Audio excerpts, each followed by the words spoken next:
work as an author, I traffic in fiction. I do not traffic in lies.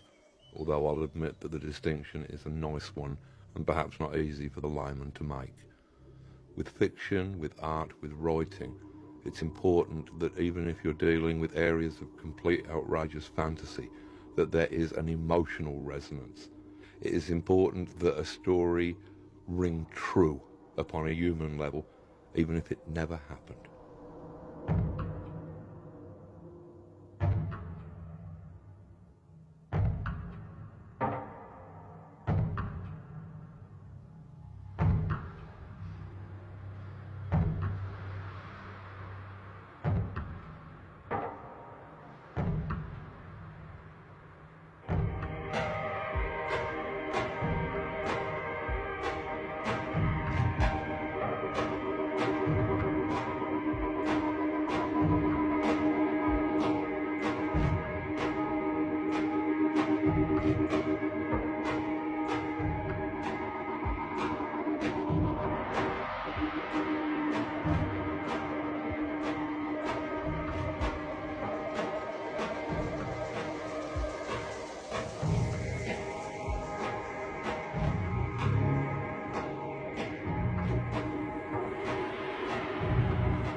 Born in Northampton in 1953, I started life in an area known as the Boroughs.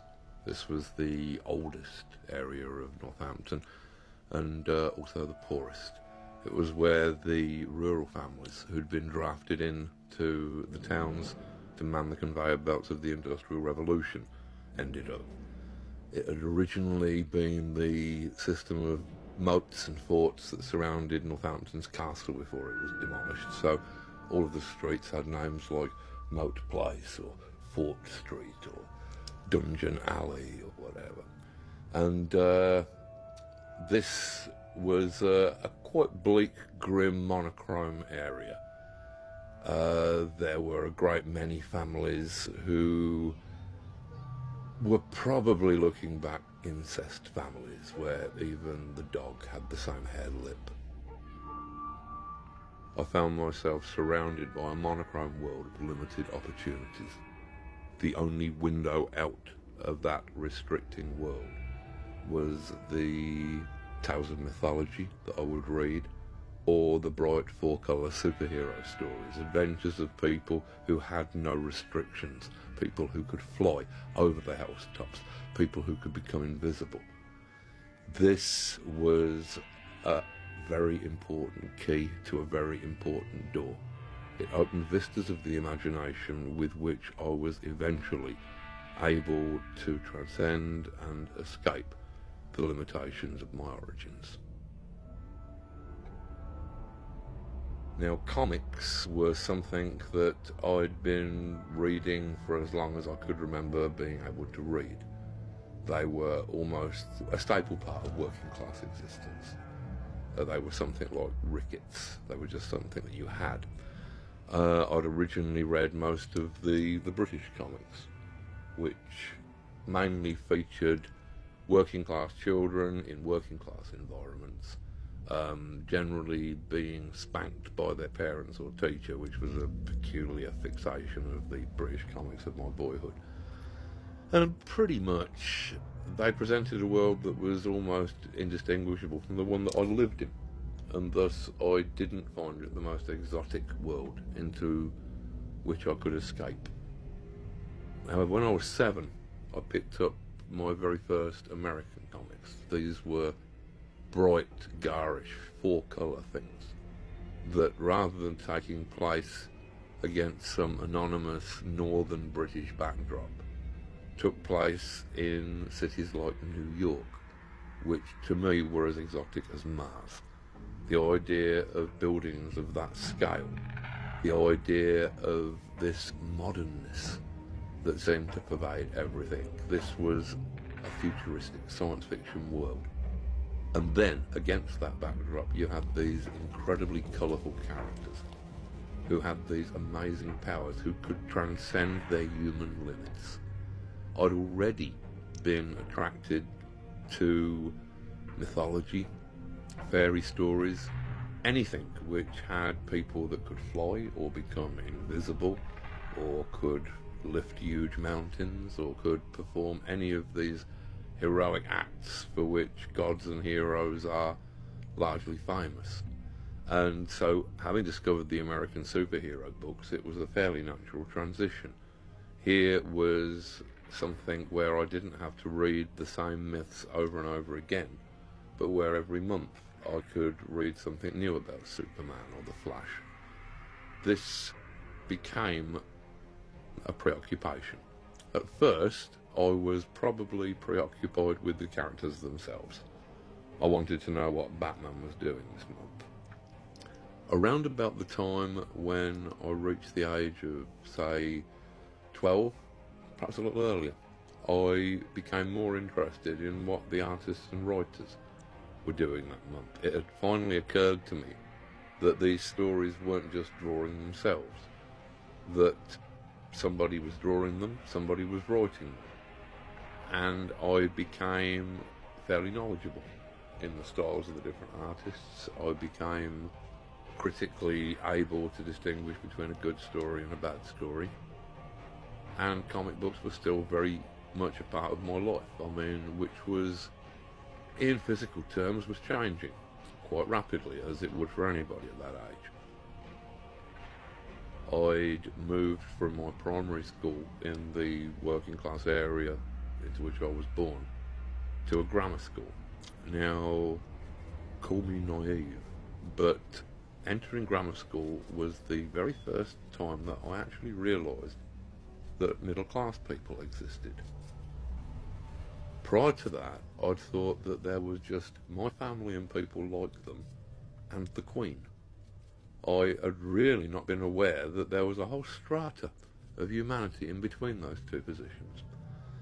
When I got to grammar school, I realised that I was one of the very few working class people there because of the 11 plus system and its rigours, and that a lot of the other children there had had the advantage of probably a better education than I'd been privy to. Thus, from being a star pupil at my primary school, from being top of the class every year, and from being made head prefect with a little green enamel badge, I suddenly plummeted to 19th in the class, which was a tremendous blow to my already insufferably huge ego. I don't think I ever quite got over that. Certainly by the next term I was 25th in the class. I think for the next couple of years I was second from bottom. I'd finally come to the realisation that I was not going to cut it in the kind of academic world that was spread out in front of me.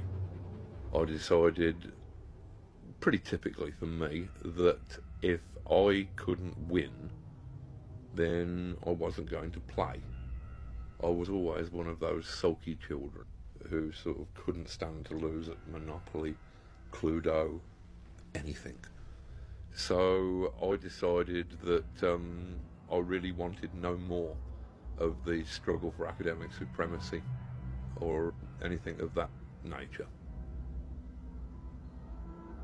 After having been expelled from school at the age of 17, I found that my horizons rapidly contracted. The headmaster, who had dealt with my expulsion, had, I think, taken me rather personally. He had written to all of the colleges and schools that I might have thought of applying to, and told them that they should under no circumstances accept me as a pupil because this would be a corrupting influence upon the morals of the other students. I believe that he did at one point in the letter refer to me as sociopathic, which I think was rather harsh. The same thing applied with jobs. Any job that I was applying for meant that I would need a reference from the school. And the references I was getting from the school were kind of the antimatter equivalent of references. Thus, the only jobs that I could get were ones that just didn't give a damn who they employed. So I found myself working at a skinning yard and tannery at the bottom of Bedford Road in Northampton, which was probably one of the bleakest places that I've ever encountered, where you would turn up at 7:30 in the morning and drag huge, heavy, dripping sheepskins out of vats of mingled blood, urine, water and excrement. That the only relief from this was the concentration camp humour of throwing chopped off testicles at each other as a break to the monotony. And it was indeed monotonous. I was expelled from that job after a couple of weeks for smoking dope in the mess room, which really wasn't improving my career curve any. The next job I was able to get was that of a toilet cleaner at a hotel, and it more or less went downhill from there until I finally ended up as a comics writer.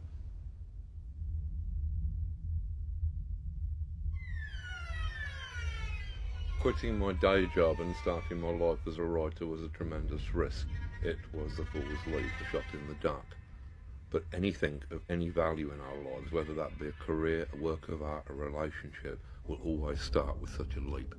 And in order to be able to make it, you have to put aside the fear of failing and the desire of succeeding. You have to do these things completely purely, without fear, without desire. Because things that we do without lust of result are the purest actions that we shall ever take. I originally, having delusions of adequacy as an artist, had both drawn and written some strips for one of the music papers and for a local paper. After a couple of years, I'd realised that I could not draw well enough or fast enough to ever make any kind of career from this. And so I'd started to look into the possibilities of actually writing comic strips for other people to draw. This had landed me a couple of early jobs at places like 2000 AD and the British Doctor Who Monthly and Weekly that were published around that time. I learnt my craft doing very short stories, 3 or 4 pages each, which is an excellent way to learn writing of any sort. Progressed to doing a couple of series where I'd got a little more say in the nature of the material and was able to take more chances, to be a bit more experimental. And these started to win awards in Britain, which impressed the Americans no end. The Americans tend to think that every award is an Oscar and didn't realise that the comic industry awards are all voted for by 30 people in anoraks with dreadful social lives. And so, as far as they were concerned, if I was an award winner, then I was an English genius. And so they brain drained me to America and set me to working on DC Comics' Swamp Thing title, which caused a bit of a stir and at least made DC trust me enough to give me other projects, again allowing me more or less to write whatever I felt like writing. This led to Watchmen in the middle 80s, and that was one of the books that was responsible for the ridiculous blizzard of publicity that comic books, or graphic novels as somebody in a marketing department had decided by then that they should be called, became popular. I got into the swing of my writing career in the very early 1980s, which was a very overcast time politically. Most of the liberal world was watching in horror at the inexorable rise of the Reagan-Thatcher right-wing fuck buddy coalition. At the same time, we had elements of fascism starting to make themselves prevalent upon the streets of Britain with the rise of the National Front. And all in all, things were looking fairly bleak. I decided that if I wanted to write about this grim present, the best way to do it was in the form of a story set in the future, which is by no means a new trick. Most dystopian science fiction is not actually about the future, it is about the times in which it was written. and the script that I came up with, V for Vendetta, was no exception. This was set in what at the time seemed an unreachably distant period in the future, which was 1997, and Britain had been taken over by a coalition of fascist groups, with a very romantic anarchist adventurer set in opposition against that. To get over the idea of fascism, I needed some symbol that would convince the readers that they were looking at a fascist police state. The thing that I finally settled upon was the idea of security cameras mounted upon every street corner and watching every move. I figured, yeah, that looks pretty much like fascism in action, and the readers were equally impressed, and apparently so were government figures who must have been reading it at that time, and decided that security cameras at every street corner of the metropolis was indeed just what we needed for the late 1990s.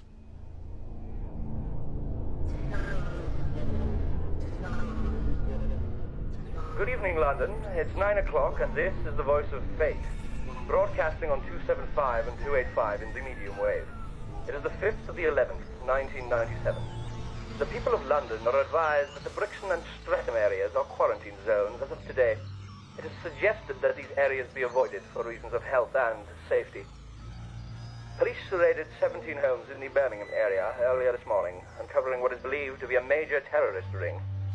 20 people, 8 of them women, are currently in detention awaiting trial. Queen Zara today appeared at the opening of a new waste reclamation plant in Leicester. This was the Queen's first public appearance since her 16th birthday in June. The Queen was wearing a suit of peach silk, created specially for the occasion by the Royal Couturier.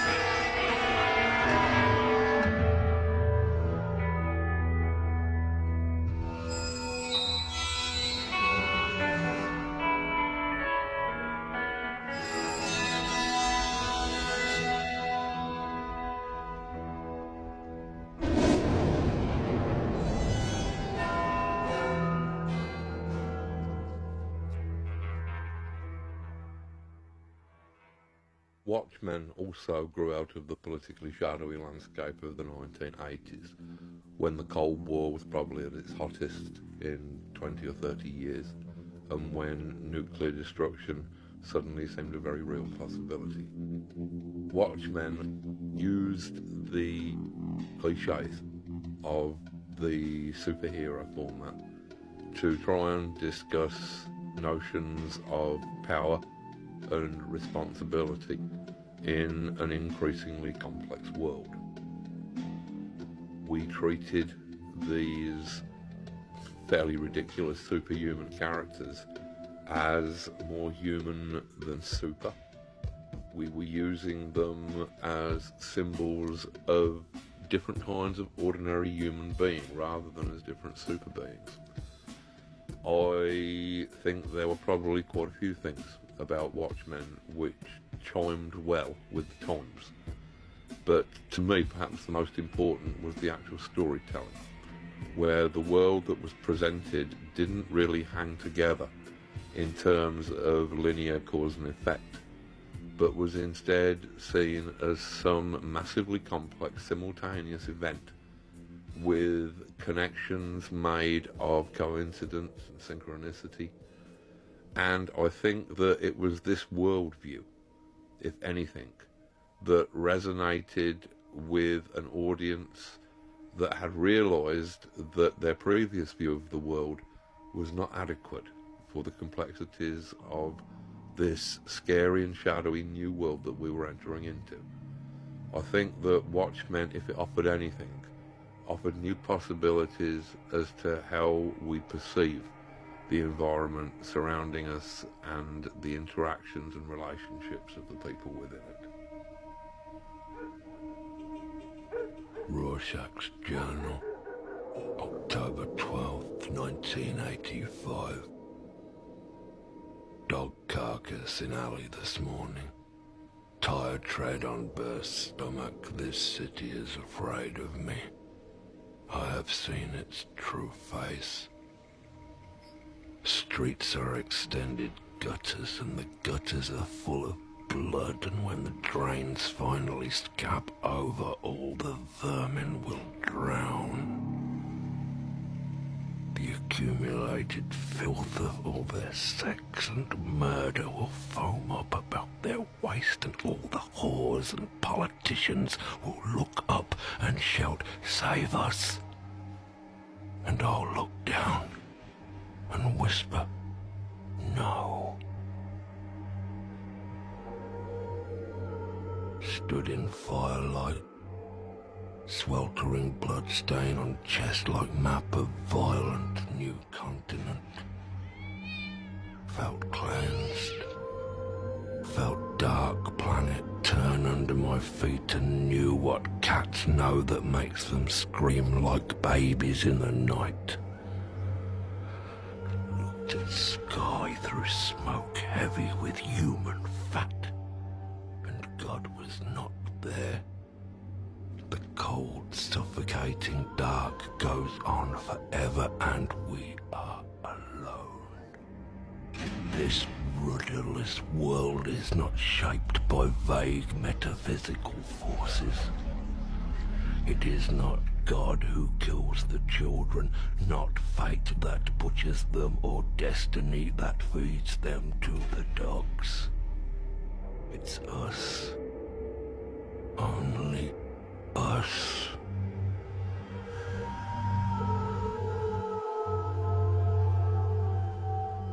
Whenever anybody talks about comics, they usually make a great deal of the similarities between comics and film.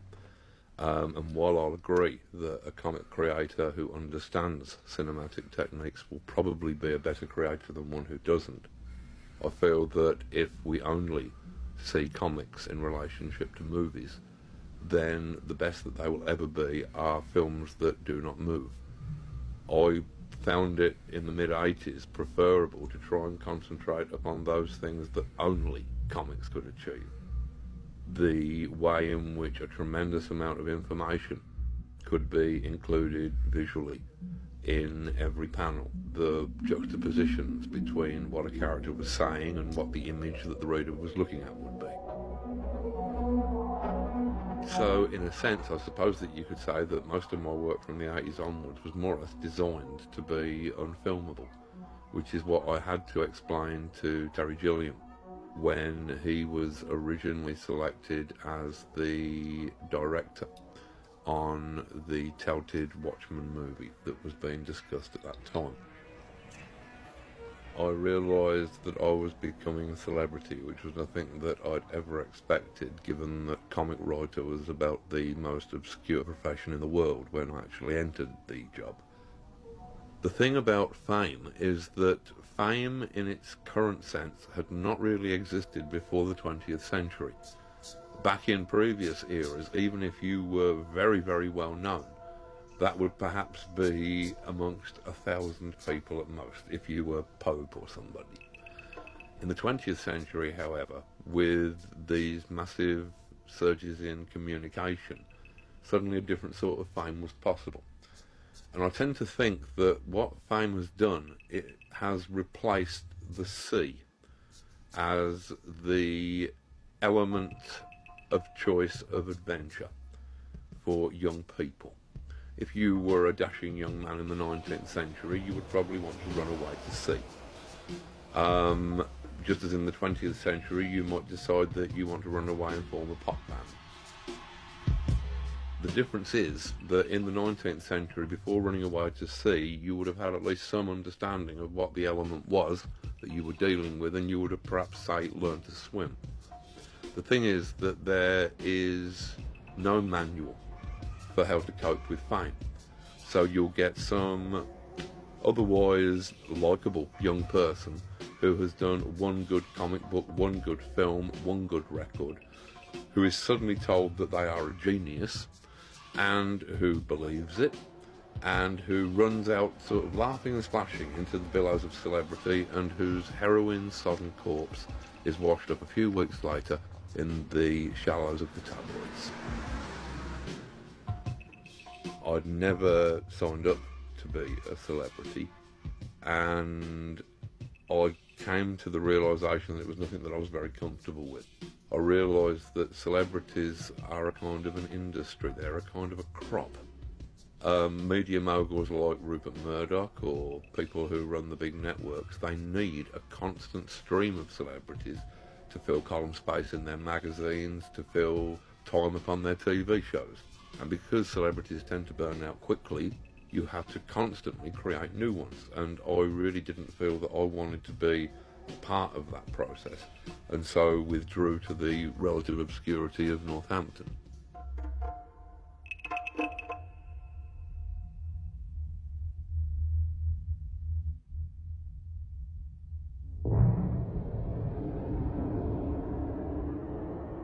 On my 40th birthday, rather than merely bore my friends by having anything as mundane as a midlife crisis, I decided it might be more interesting to actually terrify them by going completely mad and declaring myself to be a magician. This had been something that had been coming for a while. It seemed to be a logical end step in my career as a writer. And the problem is that with magic, being in many respects a science of language, you have to be very careful what you say, because if you suddenly declare yourself to be a magician without any knowledge of what that entails, then one day you are likely to wake up and to discover that that is exactly what you are. There is some confusion as to what magic actually is. I think that this can be cleared up if you just look at the very earliest descriptions of magic. Magic, in its earliest form, is often referred to as the art. I believe that this is completely literal. I believe that magic is art, and that art, whether that be writing, music, sculpture, or any other form, is literally magic. Art is, like magic, the science of manipulating symbols, words or images, to achieve changes in consciousness. The very language of magic seems to be talking as much about writing or art as it is about supernatural events. A grimoire, for example, the Book of Spells, is simply a fancy way of saying grammar.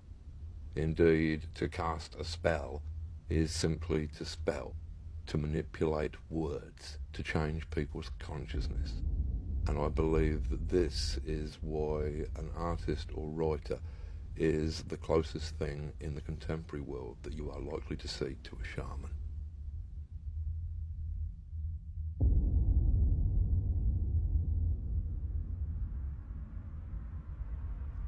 I believe that all culture must have arisen from cult. Originally, all of the facets of our culture, whether they be in the arts or the sciences, were the province of the shaman.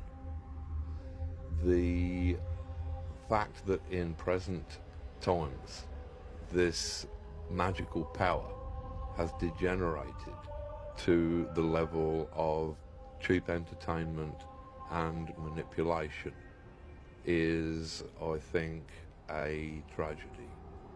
At the moment, the people who are using shamanism and magic to shape our culture are advertisers. Rather than trying to wake people up, their shamanism is used as an opiate to tranquilize people, to make people more manipulable.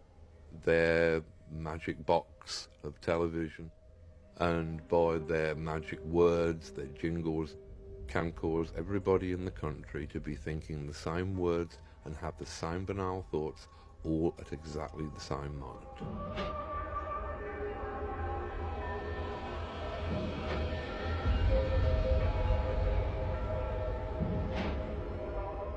In all of magic, there is an incredibly large linguistic component. The bardic tradition of magic would place a bard as being much higher and more fearsome than a magician. A magician might curse you. That might make your hens lay funny, or you might have a child born with a club foot. If a bard were to place not a curse upon you, but a satire, then that could destroy you. If it was a clever satire, it might not just destroy you in the eyes of your associates. It would destroy you in the eyes of your family. It would destroy you in your own eyes. And if it was a finely worded and clever satire that might survive and be remembered for decades, even centuries, then years after you were dead, people still might be reading it and laughing at you and your wretchedness and your absurdity. Writers and people who had command of words were respected and feared as people who manipulated magic. In latter times, I think that artists and writers have allowed themselves to be sold down the river. They have accepted the prevailing belief that art and writing are merely forms of entertainment. They're not seen as transformative forces that can change a human being, that can change a society. They are seen as simple entertainment, things with which we can fill 20 minutes, half an hour while we're waiting to die. It is not the job of artists to give the audience what the audience want. If the audience knew what they needed, then they wouldn't be the audience. They would be the artists. It is the job of artists to give the audience what they need.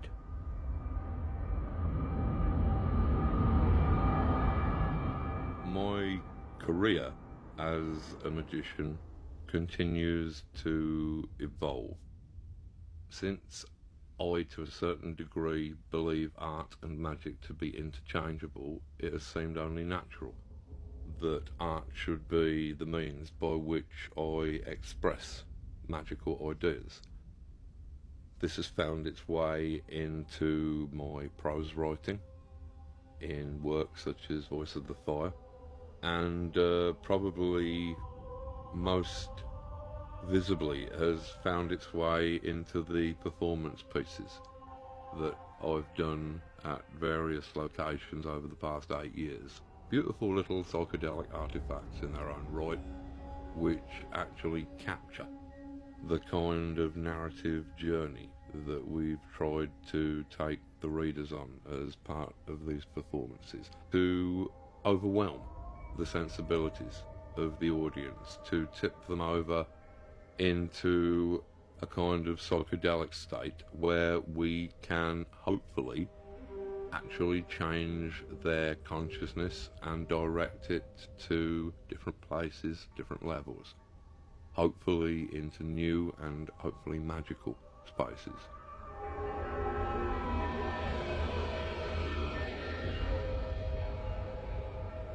When we are doing the will of our true self, we are inevitably doing the will of the universe. In magic, these are seen as indistinguishable. That every human soul is in fact one human soul. It is the soul of the universe itself, and as long as you are doing the will of the universe, then it is impossible to do anything wrong. Murder is something which is intricately connected with society in a number of ways. And with From Hell, what we wanted to do was not so much to create a whodunit as to create something which asked what happened, where we could trace all of these complex threads from the heart of the murder and see what kind of areas they led us into. Areas of history, occultism, mythology, architecture, social considerations. All of these played a part upon shaping the world that the crimes happened in. And it seemed to me to be important to investigate all of those possibilities, to try and create a map of this event that included all of those strange foreign areas that aren't generally included when one considers a murder. I was not concerned with who done it. I was concerned with what happened. I was concerned with the why done it aspects of the thing. The one place in which gods and demons inarguably exist is in the human mind, where they are real in all their grandeur and monstrosity. Much of magic, as I understand it, in the Western occult tradition, is the search for the self with a capital S. This is understood as being the great work, as being the gold that alchemists sought, as being the will, the soul, the thing that we have inside us that is behind the intellect, the body, the dreams. The inner dynamo of us, if you like. Now, this is the single most important thing that we can ever attain, the knowledge of our own self. And yet there are a frightening amount of people who seem to have the urge not just to ignore the self, but actually seem to have the urge to obliterate themselves. This is horrific, but you can almost understand the desire to simply wipe out that awareness because it's too much of a responsibility to actually possess such a thing as a soul, such a precious thing. What if you break it? What if you lose it? Mightn't it be best to anesthetize it, to deaden it, to destroy it, to not have to live with the pain of struggling towards it and trying to keep it pure? I think that the way that people immerse themselves in alcohol, in drugs, in television, in any of the addictions that our culture throws up can be seen as a deliberate attempt to destroy any connection between themselves and the responsibility of accepting and owning a higher self and then having to maintain it.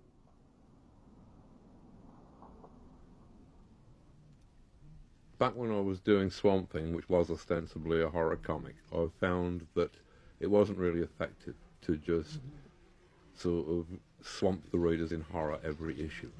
You needed to do other things that would alleviate the repetitive qualities of the horror and to make it more than a one-note strip.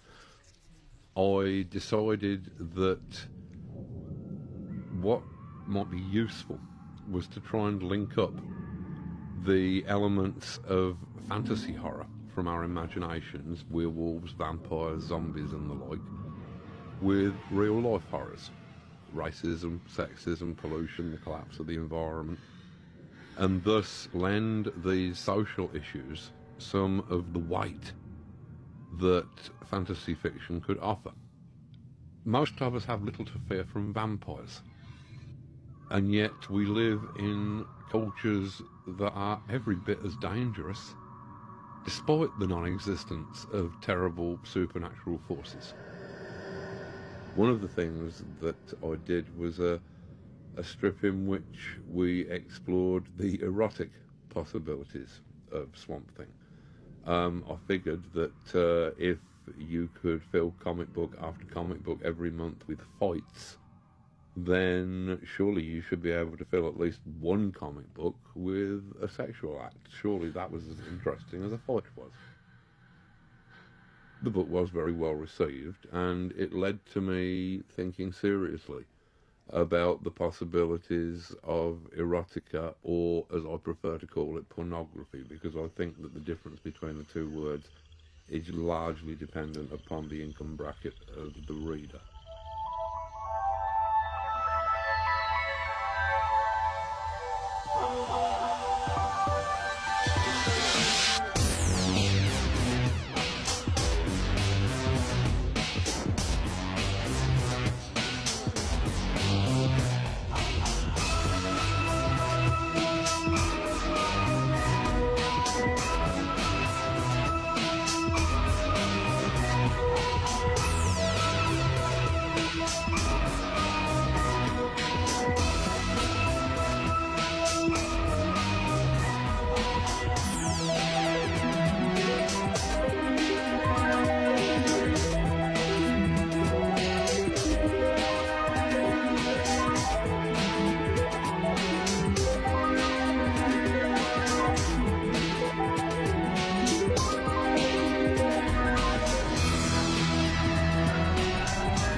In the 90s, I met up with Melinda Gebbie, and we decided that we'd like to work upon a major piece of erotic fiction together, which has resulted in the forthcoming Lost Girls.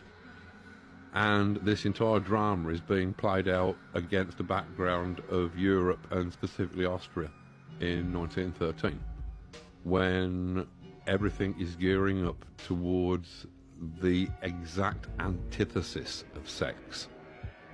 It's gearing up towards what humans do when they don't put their energies into sex, which is kill each other. The healthy sexual drive that is seizing most young men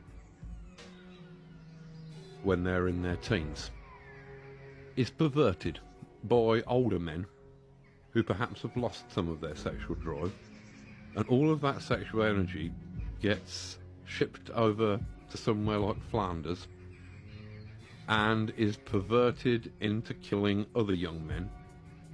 Energy that should be going into something honest like fucking is instead diverted into something appalling like killing. There is a brain-penis blood ratio that tends to get in the way of writing intelligent pornography. If it becomes too intelligent, all the blood rushes to your brain, you lose your erection. If it becomes too sexually exciting, you are no longer in any state to appreciate its aesthetic value. So it's a difficult balancing act. My thoughts about pornography, I think, tend to revolve around the fact that while very few of us are zombies, detectives, cowboys or spacemen, there are an infinite number of books that are recounting the stories of those lifestyles. However, all of us have some sort of feelings or opinions about sex, and yet the only art form which in any way is able to discuss sex or depict sex is this grubby, despised, under-the-counter art form that has absolutely no standards. This was what Lost Girls was intended as a remedy for. That there is no reason why a horny piece of literature that is purely about sex should not be as beautiful, as meaningful, and have as absorbing characters as any other piece of fiction. have been looking at the kind of the history of magical thinking and where it starts to go wrong. And for my money, where it starts to go wrong is monotheism. I mean, if you look at the history of magic, you've got its origins in the caves. You've got its origins in shamanism, in animism, in a belief that everything around you, every tree, every rock, every animal, was inhabited by some sort of essence, some sort of spirit that could perhaps be communicated with. You would have had some central shaman or visionary who would have been responsible for channeling ideas that were useful to survival. By the time you reach the classical civilizations, you can see that this has formalized to a degree. The shaman was acting purely as an intermediary between the spirits and people. He was, in his position in the village or community, I should imagine, very much like a spiritual plumber. You know, the people in the group would have had their own roles. The person who was best at hunting would have been a hunter. The person who was best at talking to the spirits, perhaps because he or she was a bit crazy, a bit detached from normal material world, then they would have been the shaman. And they would not have been masters of a secret craft. They would have simply been dispensing their information throughout the community, because it was believed to be helpful to the community. When you get the actual classical cultures emerging, this has been formalised so that you've now got pantheons of gods, and each of those gods will have a priest caste that will act to a certain degree as intermediaries who will instruct you in the worship of that god. So the relationship between humans and their gods, which could be seen as the relationship between humans and their highest selves, that was still a very direct one. When Christianity comes in, when monotheism comes in, then all of a sudden you've got a priest caste moving between the worshipper and the object of worship. You've got a priest caste becoming a kind of spiritual middle management between humanity and the divine within itself that it is seeking.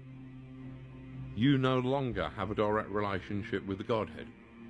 The priests don't really necessarily have a relationship with the Godhead. They've just got a book that tells you about some people who lived a long time ago who did have a direct relationship with the Godhead. And that's all right. You don't need to have miraculous visions. You don't need to have gods talking to you. In fact, if you do have any of that stuff, you're probably insane. You know, in the modern world, that stuff doesn't happen.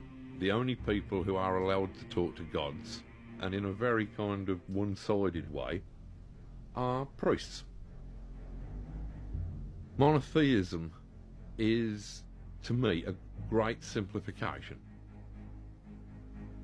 I mean, the Kabbalah has a great multiplicity of gods, but at the very top of the Kabbalistic diagram, the Tree of Life, you have this one sphere that is absolute God. The monad, something that is indivisible, you know. And all of the other gods, and indeed everything else in the universe, is a kind of emanation of that God. Now, that's fine. But it's when you suggest that there is only that one God at this kind of unreachable height above humanity, and there is nothing in between, you're limiting and simplifying the thing. I mean, I tend to think of paganism as a kind of, as an alphabet, as a language. It's like all of the gods are letters in that language. They express nuances, shades of sort of meaning, or certain subtleties of ideas. Whereas monotheism, it tends to be just one vowel, and it's just something like, ooh, it's this monkey sound.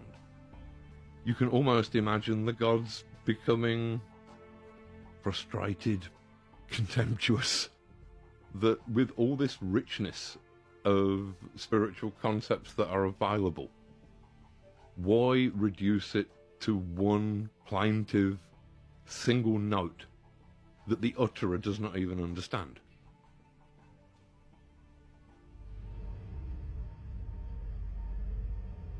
The alchemists had two components to their philosophy. These were the principles of solve and coagula. Solve was basically the equivalent of analysis. It was taking things apart to see how they worked. Coagula was basically synthesis. It was trying to put the disassembled pieces back together so that they worked more efficiently. These are two very important principles which can be applied to almost anything in culture.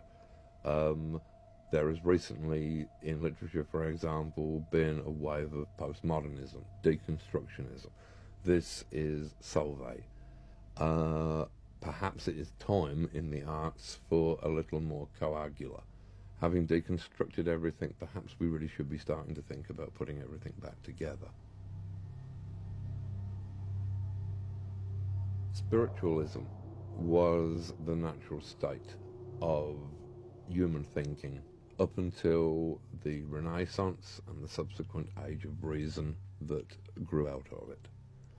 Our original way of seeing the world was as a place entirely inhabited by spirits, where everything had its indwelling essence, where everything was in some sense sacred, including ourselves. The age of reason changed all that. While it's inarguable that reason brought many great benefits and was a very necessary stage of our development, unfortunately this led to materialism, where the physical material world was seen as the be-all and end-all of existence, where inevitably we were seen as creatures that had no spiritual dimension, that had no souls, living in a soulless universe of dead matter. In the mid-1980s, I was asked by an American legal institution known as the Christic Institute to compile a comic book which would detail the murky history of the CIA from the end of the Second World War to the present day, covering things such as the heroin smuggling during the Vietnam War, the cocaine smuggling during the war in Central America, the Kennedy assassination, and other highlights. What I learned during the frankly horrifying research that I had to slog through to accomplish this was that yes, there is a conspiracy. In fact, there are a great number of conspiracies that are all tripping each other up, and all of those conspiracies are run by paranoid fantasists and ham-fisted clowns. If you are on a list targeted by the CIA, you really have nothing to worry about. If, however, you have a name similar to somebody on a list targeted by the CIA, then you are dead. The main thing that I learned about conspiracy theory is that conspiracy theorists actually believe in a conspiracy because that is more comforting. The truth of the world is that it is chaotic. The truth is that it is not the Jewish banking conspiracy or the grey aliens or the 12-foot reptiloids from another dimension that are in control. The truth is far more frightening. Nobody is in control. The world is rudderless.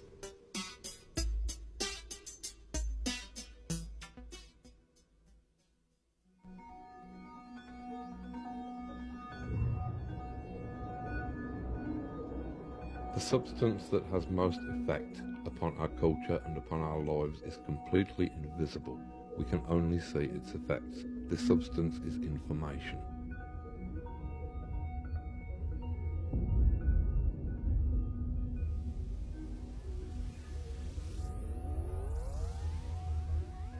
Science started out as an offshoot of magic. The two became completely divorced from each other and bitter enemies, although I tend to think that at the present moment the two are growing back together again. I was reading recently that people at the cutting edge of quantum physics believe that information is a super weird substance, to quote the actual phraseology, which underlies everything in the universe, which is more fundamental than gravity or electromagnetism or the two nuclear forces. This would tend to suggest that our entire physical universe is the secondary byproduct of a primal information, or, to put it in more magically acceptable terms, in the beginning there was the Word.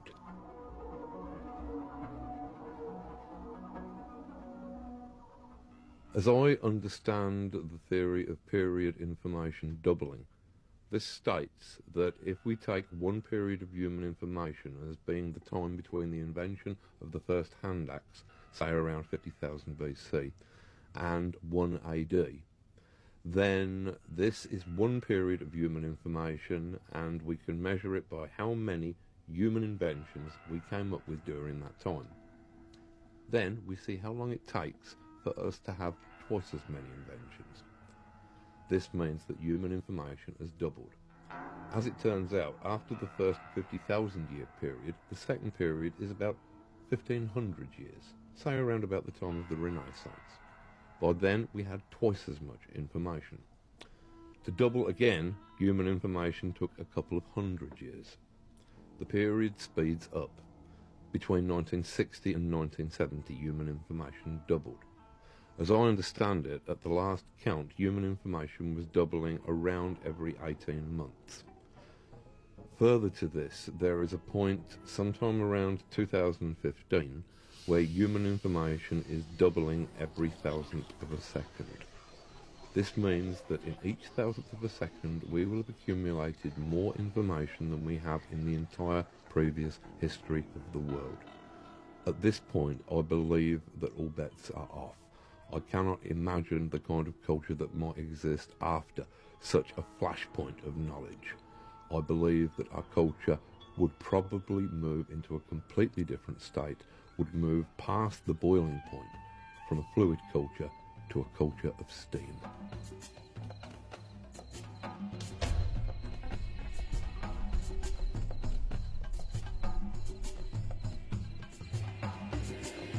Originally, there was only one science of existence. Our entire worldview was magical. Everything we did, everything that happened in the world, had a kind of shamanic, magical significance. If you look at the very earliest cultures, some of whom are still extant upon the planet, the Aboriginal cultures, most of their languages only have one tense. Everything is subsumed within the present.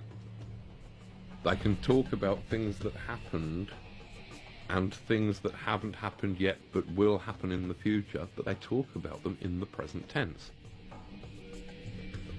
Now, it seems that not only have we split up our existence, our study of existence, into all of these different areas, but we've also subdivided our notion of time into different zones. Whereas once there was this great eternal present, which I assume to be the kind of constant now that animals exist in, for example. But we, as conscious individuals, have, as a species, adapted this different notion of time, where we almost see time as a bead on a wire, that the now is just this constantly moving tiny little moment that we're all in, that is sliding inexorably along a wire from past to future. If you look at some of the models that people like Stephen Hawking have suggested for time, then you find something which is actually much closer to that primitive apprehension of how time is structured than to our rather simplistic and fatalistic idea of past, present and future. I believe that Hawking talks about space-time as a kind of a gigantic starry football, a rugby ball, if you like. And at one end of it, you have the Big Bang. And at the other end of it, everything comes together again in a big crunch. But that the whole football exists all the time. That there is this gigantic hyper moment in which everything is occurring. That would mean that it was only our conscious minds that were ordering things into past, present and future.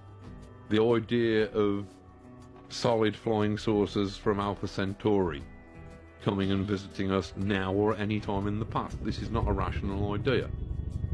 And yet, because it involves machinery, warp thrust engines or pseudo-scientific concepts like that, then we in the West will actually pay it serious attention, as we probably did with von Däniken.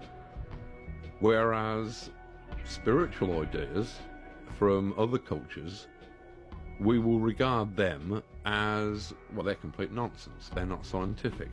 This is an example of the limitations of Western thought, that we believe that we understand the entire cosmos, but actually we understand the insides of our heads, and even then only very poorly.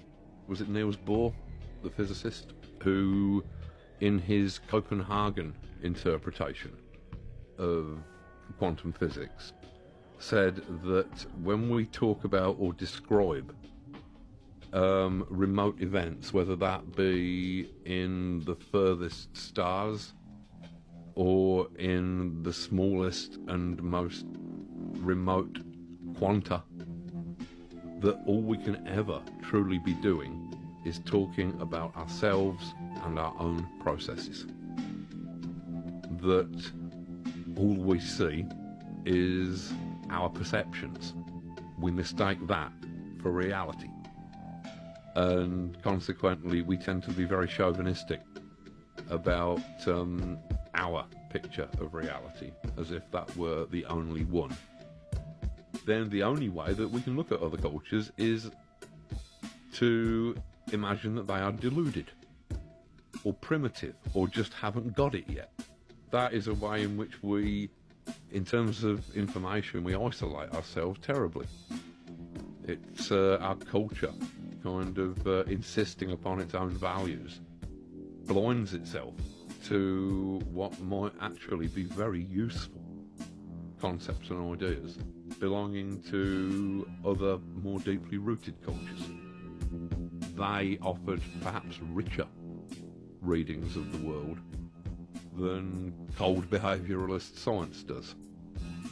Science cannot talk about consciousness because science is a thing that deals entirely with empirical evidence, with things that can be repeated in a laboratory, and thoughts do not come into this category. Therefore, science generally tends to try to disprove the existence of consciousness. They will say that consciousness is some accident of biology, which is itself based upon chemistry, which is itself based upon physics, and wholly explicable within a normal, rational, scientific framework. Rupert Sheldrake, who is a kind of heretical scientist who put forward the theory of a morphogenetic field in order to try and understand some of the spookier effects of consciousness. I'm probably simplifying it horribly here, but I think that the basic concept was that once a form has occurred, whether that be a physical form or an idea form, then it is much more likely and possible for it to occur again. Now, Sheldrake says that this is because there is a kind of what he calls a morphogenetic field linking everything, and that once the idea existed, then it somehow existed in this morphogenetic field. It struck me that this might explain a lot of things about the way the human mind works. Even things, say, for example, like the fact that the steam engine seems to have been invented by 5 or 6 different people at approximately the same time. After hundreds, thousands of years of the steam engine not being invented, all of a sudden, within a matter of a couple of weeks, everybody is, it's steam engine time. Everybody is coming up with an idea of steam propulsion. I mean, this is similar to the idea that I put forward of idea space, a kind of a space in which mental events can be said to occur, an idea space which is perhaps universal. Our individual consciousnesses have access to this vast universal space, just as we have individual houses, but the street outside the front door belongs to everybody. It's almost as if ideas are pre-existing forms within this space.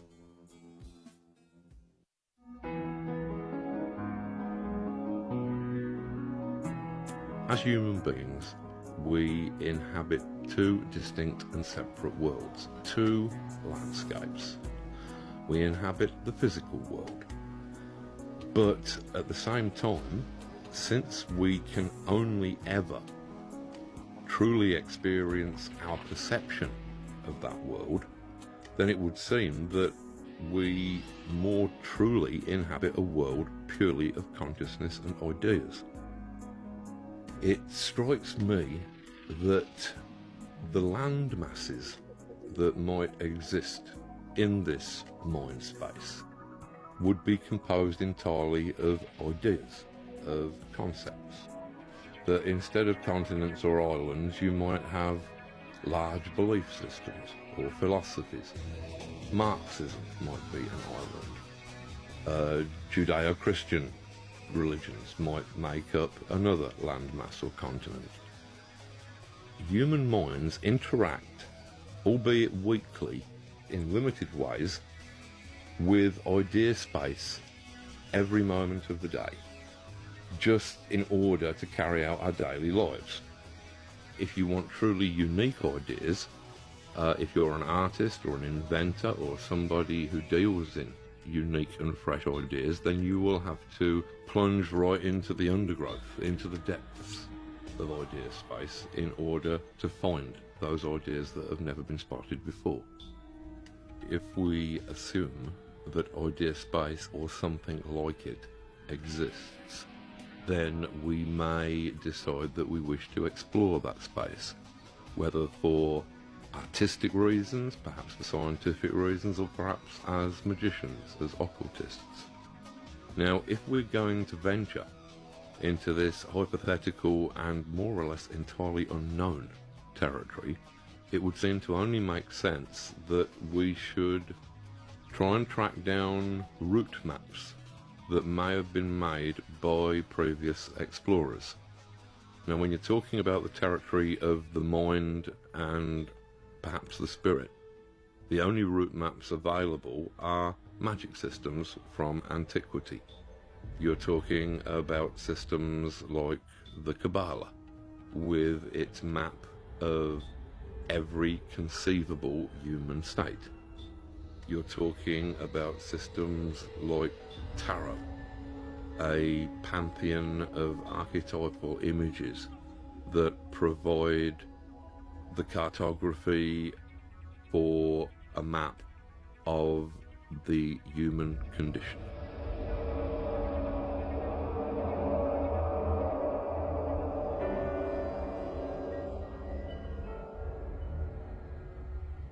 Most people find the word apocalypse to be a terrifying concept. Checked in the dictionary, it means only revelation, although obviously it has also come to mean end of the world. As to what the end of the world means, I would say that that probably depends upon what we mean by world. I do not think that this means the planet or even the life forms upon the planet. I think the world is purely a construction of ideas, and not just the physical structures, but the mental and ideological structures that we've erected. That is what I would call the world. Our political structures, philosophical structures, ideological frameworks, economies, these are actually imaginary things. And yet, that is the framework that we have built our entire world upon. It strikes me that a strong enough wave of information could completely overturn and destroy all of that. A sudden realization that would change our entire perspective upon who we are and how we exist.